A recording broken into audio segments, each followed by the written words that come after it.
Hello. A couple more things. So here they are laid out.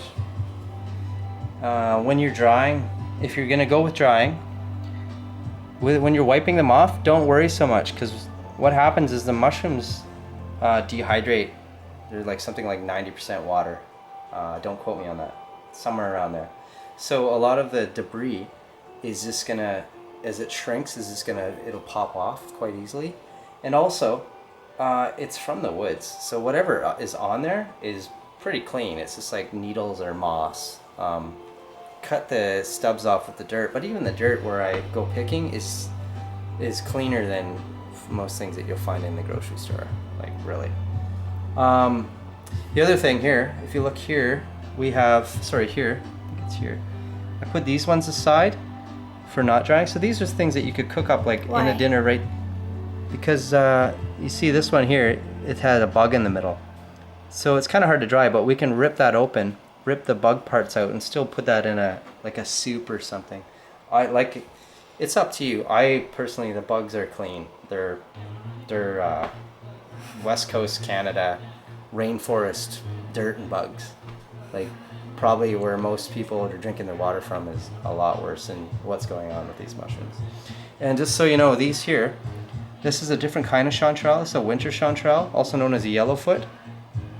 And they're just a little dehydrated, you can't really tell, but they have they have a belly button, they have a hollow stem, and they grow on logs, and they call them winter chanterelles because often when these chanterelles are done from the frost, the winter chanterelles will start growing.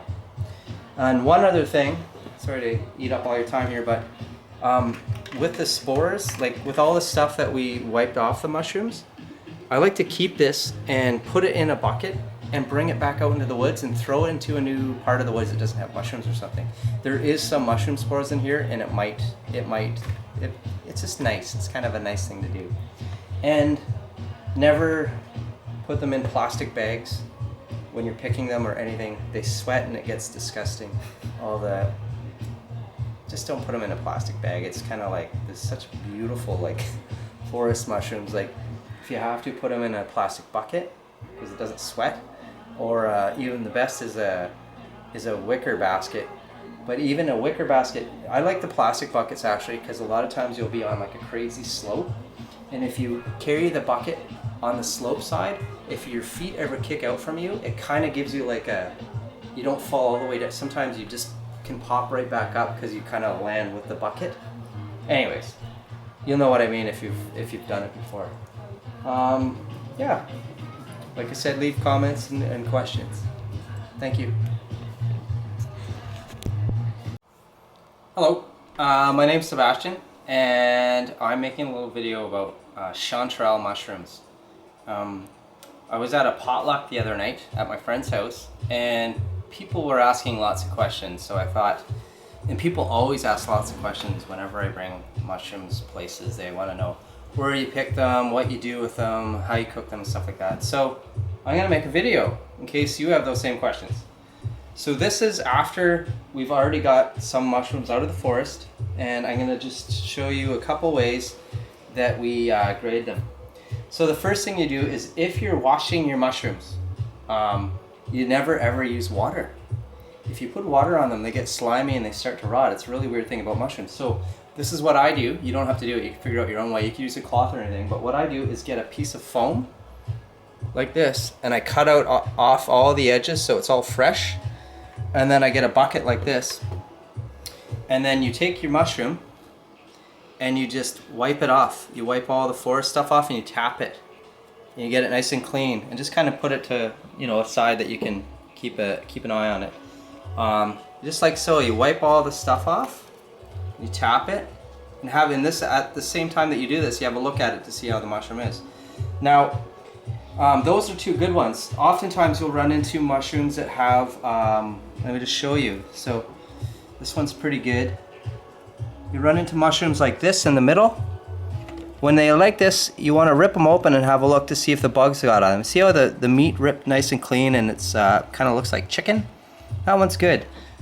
Sometimes in the middle they'll get more, probably dirty. Like this one. Yeah, dirty.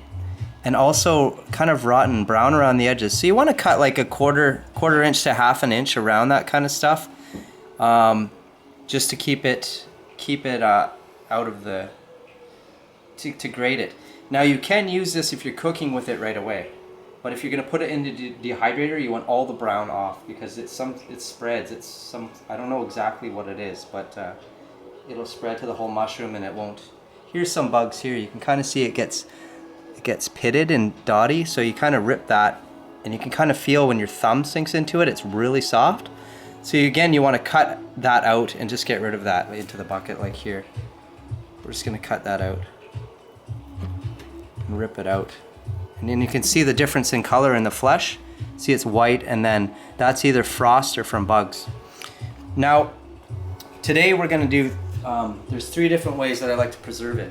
You can put it on in a drying rack and just dehydrate them and rehydrate them later, which I'm going to do now.